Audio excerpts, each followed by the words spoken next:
told him we can't go back the same way. Didn't matter what I said, we went back the same way, and sure enough, right about where we turned around is where we got hit.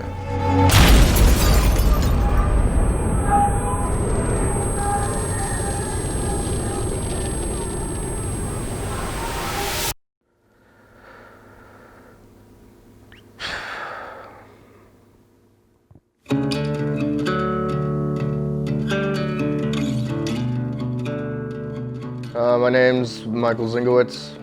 Grew up in Montana, a little small town, Anaconda, Montana. I didn't last too long in high school.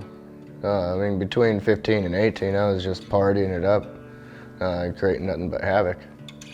I ended up going to Job Corps. In Job Corps, I met the mother of my daughter, and shortly after I got out, we hung out for Thanksgiving, and all that stuff happens. And I was homeless actually right when my daughter was born. Ex-wife, she ended up leaving me, and I just fell in a rut. And daughter was a year old, and I was missing out on everything. So I decided, well, I'm not doing anything else with my life. I'm going to join the Marine Corps right after my 21st birthday. That way I can drink while I was in the Marine Corps. So I always got a plan. So I did. I joined the Marine Corps and in hopes to go serve the country right, and that'd be it. I'd die. Like in battle, that was kind of my plan. My daughter would be taken care of, and she'd remember me as a hero.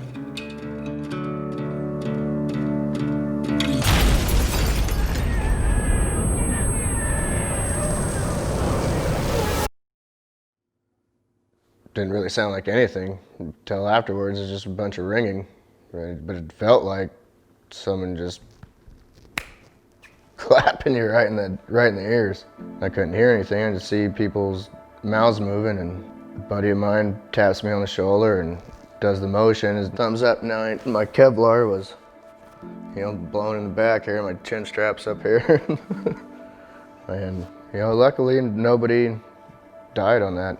There was a lot of close calls. I talked to one of my corpsmen about not really being able to sleep. They ran me through a questionnaire and decided from there I had PTSD. So they gave me some drugs, and you can no longer train with your brothers, and you can't do nothing. You can't even go to the armory and clean a weapon, and you're dubbed, crazy in a sense.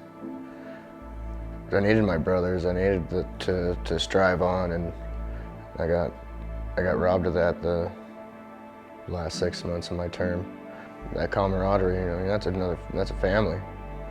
That's a brotherhood, and it's the hardest thing to find once you're back in the civilian world. You can't find that camaraderie. You can't find that person that you can trust with your life. You got another sense of hopelessness because all you know now is how to kill, and how do you bring that to the civilian world? You can't. There's always that booze, that bottle as well. And that just happened to be the case one night, and I had enough of it. I drank and made a few bad decisions, got in a few fights, and I was ready to just do what I initially intended to do, and it was just to die, and I was just gonna have to do it myself. And I was drunk and had all these thoughts going through my head, and I'm messing up. I got nothing going for me. I had enough. I already had a pistol. I actually had it in the truck with me, and I looked at it. Just getting ready to suck that 45, and I don't know. I ended up holding off and made a couple phone calls, called my mom, and before I knew it, I had a little mini intervention, like 4 in the morning, surrounded by all my family. My mom, as I said, she's always been my number one.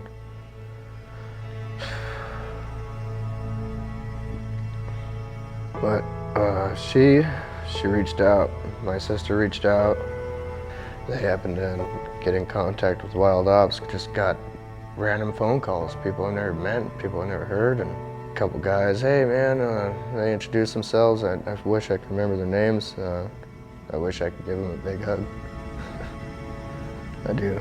There was this one guy, he just, hey man, do you want to talk? And if not, that's fine. You can just shut up and just listen to my story. And I did. I just shut up and just to hear someone else go through those problems. And man, this guy made it through, and I can make it through. And another buddy through Wild Ops, he calls me up and says, hey, how would you feel about, going on a little trip with some other veterans, and just remember that we all are still part of this brotherhood. And we all meet at the airport. I figure out, here are these group of guys over here, it's gotta be them. All right, here we are, we hit the road.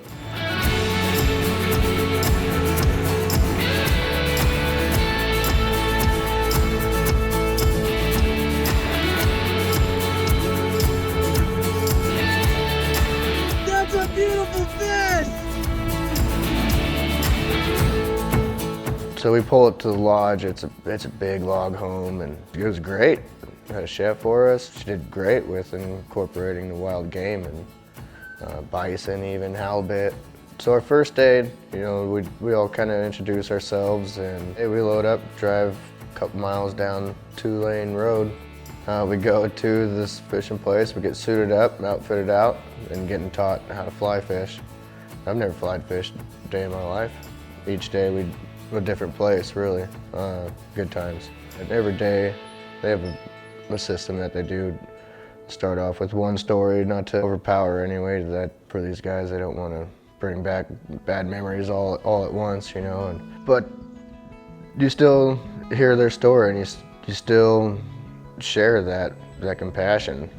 And before the second day, everybody's already calling each other brother and giving each other hugs. These guys, they're putting this whole program together. They share their stories first to kind of ease us into it and explain us their travels with God, and just telling us what this whole program is about. They say how they found Jesus and they always embrace him in their life. And I never really had a relationship with God and was curious, and one of the gentlemen, he just handed me his Bible. So here you go, here's my Bible, you can have mine. That alone was so powerful to me. It's a nice Bible. Read a couple scriptures with me, and later on asked how do I get baptized. And I actually was baptized shortly after our Wild Ops mission.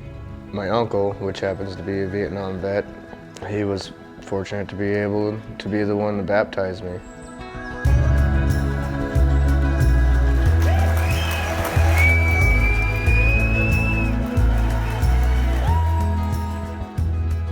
Well, it was me and Lane and Billy.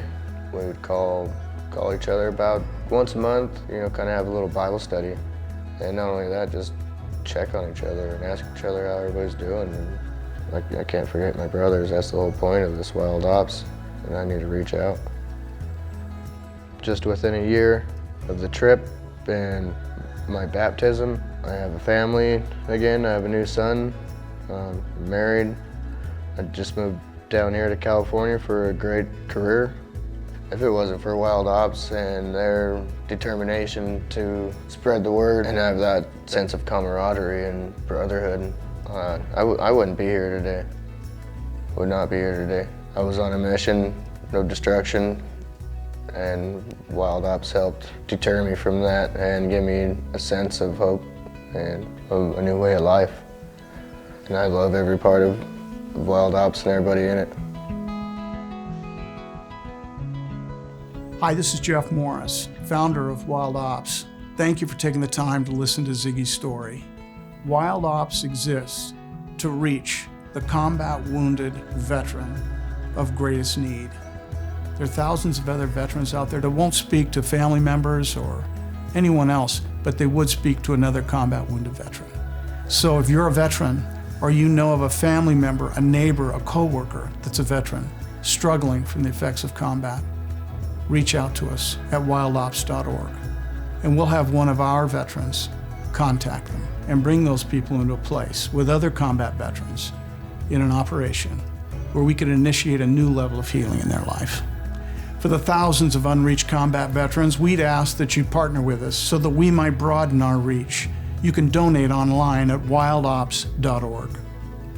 So on behalf of the veterans, their wives, sons and daughters, mothers and fathers, because the whole family is injured, we'd like to say thank you.